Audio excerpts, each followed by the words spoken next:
বন্ধুরা, অন্নপূর্ণা ভাণ্ডার নিয়ে আরও বিপাকে রাজ্যবাসী। এই মুহূর্তে যে খবর আমাদের কাছে এসছে এবং আপনারা সকলেই জানেন, রাজ্য বাজেটের অন্নপূর্ণা ভাণ্ডারে 36,000 কোটি টাকা বরাদ্দ করা হয়েছে।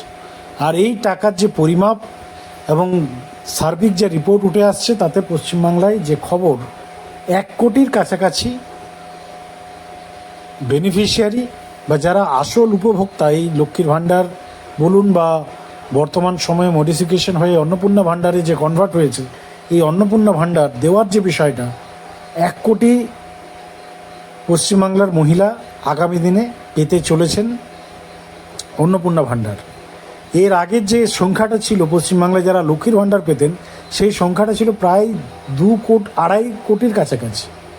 2.5 কোটির কাছাকাছি ফিগার পশ্চিমবাংলায় লক্ষ্মীর ভাণ্ডার পেত। এবং এর মধ্যে ধরুন দুর্নীতি আছে, ছেলেরাও পেয়েছে, অনেক বেনিফিশিয়ারি এরকম আছে যারা হয়তো আশা কর্মী, আইসিডিএস কর্মী, তারা মহিলা, কিন্তু তারা যেমন একাধারে রাজকোষাগারের তাদের বেতনের টাকাও নিয়েছে, আবার লক্ষ্মীর ভাণ্ডারটাও নিয়েছে।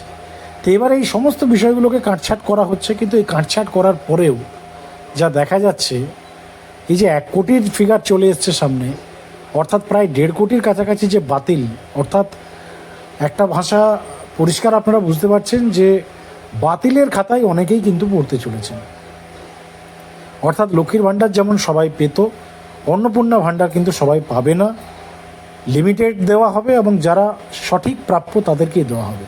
আর এই নিয়ে আগামী দিনে বিজেপির সত্যি কথা বলতে দেখুন, ভোটের বাজারের যে অবস্থা, সেই অবস্থা খারাপ হতে পারে। কারণ বিধানসভা নির্বাচনের আগে যে কমিটমেন্ট ছিল, যারা লক্ষ্মীর ভাণ্ডার পেতেন সবাইকে দেওয়া হবে, সেই কমিটমেন্টে একটু ডিস্টার্ব হয়েছে। সেই কমিটমেন্ট অনুযায়ী কাজটা হচ্ছে না। কাজ বর্তমানে দেওয়া হবে যারা উপযুক্ত বেনিফিশিয়ারি তাদেরকেই, যারা প্রাপ্য, যারা যোগ্য তাদেরকে দেওয়া হবে। রামশ্যাম যদুমধু সবাইকে অন্নপূর্ণার টাকা দেওয়া হবে না। কিন্তু ভোটের আগে বলা হয়েছিল লক্ষ্মীর ভাণ্ডার যারা পান তারা সবাই পাবে। এই জায়গা থেকে বিজেপির একটা নেগেটিভ হাওয়া কিন্তু শুরু হয়েছে রাজ্যে। আর বাস্তব বা প্র্যাকটিক্যাল বিষয়ে যদি আমরা কথা বলি, দেখুন, একটা রাজ্য, একটা রাষ্ট্র, একটা দেশ এই ভাতা ভর্তুকি দিয়ে এগিয়ে যেতে পারে না। বাংলার অবস্থা মমতা ব্যানার্জি শেষ করে দিয়ে গেছে।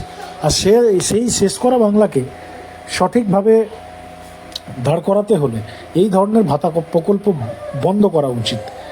আমরাও এই ভাতা প্রকল্পের বন্ধের পক্ষে।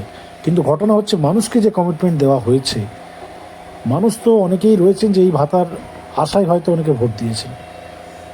তাদের ভোট আগামী 5 বছর পর যদি কেউ এই বাতিলের খাতায় যায়, বুঝতেই পারছেন ইফেক্ট কিন্তু ভোট বিধানসভা নির্বাচনে পড়বে, লোকসভা নির্বাচনে পড়বে এবং আগামী পঞ্চায়েত নির্বাচনেও পড়তে পারে।